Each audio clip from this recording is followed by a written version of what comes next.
ओम शांति। दुनिया की सभी माँओं को आज मातृत्व दिवस यानी कि मदर्स डे पर मैं उन्हें शत शत प्रणाम करता हूँ।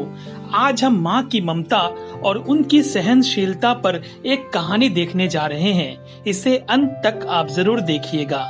एक शहर में एक माँ अपने बेटे, बहू और पोते पोती के साथ रहती थी। बहू और बेटा दोनों काम पर जाते थे। माँ उनके जाने के बाद अपने पोते पोती का ध्यान रखती थी। पोता और पोती दोनों अपनी दादी से बहुत प्यार करते थे। धीरे धीरे उस बूढ़ी माँ की तबीयत भी खराब रहने लगती है, लेकिन बहू और बेटे दोनों उस पर कोई ध्यान नहीं देते। दोनों के ऑफिस जाने के बाद भी माँ आराम नहीं कर पाती, क्योंकि उन्हें पोते और पोती का ध्यान रखना होता था। एक रात जब ऑफिस से बहू और बेटा घर आते हैं तो वो बताते हैं कि वो अपनी माँ की भलाई के लिए उसे इस घर से दूर वृद्धा आश्रम में छोड़ना चाहते हैं, क्योंकि माँ की बीमारी से बच्चों को समस्या हो सकती है और वो अपनी माँ का ध्यान नहीं रख पा रहे हैं। माँ ये सुनकर बहुत दुखी हो जाती है। वो उनसे कहती है कि वो सब कुछ सह लेगी, पर उसे घर से दूर वृद्धा आश्रम न भेजा जाए। और अगले दिन न चाहते हुए भी माँ को अपना सामान बांधना पड़ता है। बेटा दोनों बच्चों को स्कूल छोड़ते हुए अपनी माँ को वृद्धा आश्रम छोड़ने जाता है। अपनी माँ को वृद्धा आश्रम के द्वार तक छोड़कर वो जैसे ही आगे बढ़ता है, वो देखता है उस वृद्धा आश्रम का मालिक दौड़कर आता है और उसकी माँ को प्रणाम करता है और कहता है, रेणु जी, आप यहाँ कैसे? आप कितनी महान हैं। आप ममता और दया की सागर है। आपने अपनों और गैरों में कभी कोई फर्क नहीं किया।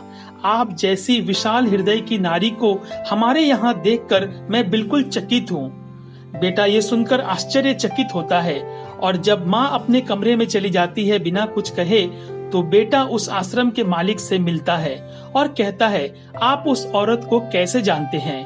आप उनकी इतनी तारीफ क्यों कर रहे थे? आखिर उस औरत ने ऐसा कौन सा महान काम किया है, मुझे बताइए।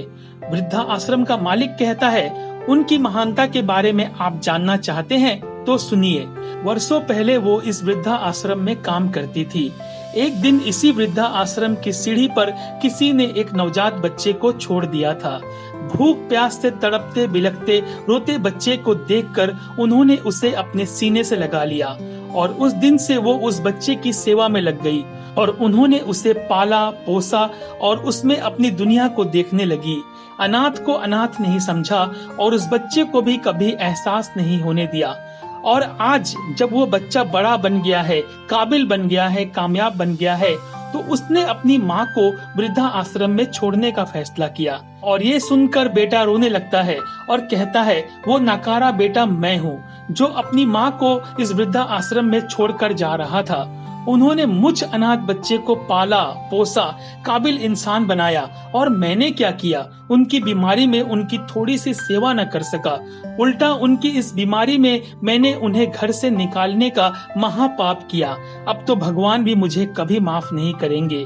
ये सुनकर वृद्धा आश्रम का मालिक कहता है, पर एक माँ माफ कर सकती है, क्योंकि उनके दिल में अपने संतान के प्रति कोई राग द्वेष नहीं रहता। जाओ उनसे माफी मांगो और उन्हें अपने साथ ले जाओ। माँ की इज्जत करो और अपने घर को स्वर्ग बनाओ। वो तुरंत अपनी माँ के पास जाता है, उनसे माफी मांगता है और उन्हें अपने साथ घर ले जाता है। बच्चे अपने दादी को वापस घर पे आता देखकर खुश हो जाते हैं और फिर सभी खुशी खुशी से रहने लगते हैं। ये कहानी दुनिया की हर माँ को समर्पित है, जिनके प्राण अपने बच्चों में बसते हैं। जहाँ पर माँ की इज्जत नहीं होती, वहाँ पर कोई भी सुखी नहीं रह सकता। इसीलिए अपनी माँ को कभी दुखी मत कीजिए, क्योंकि उन्होंने हमारी खुशी के लिए न जाने कितने दुख सहे हैं।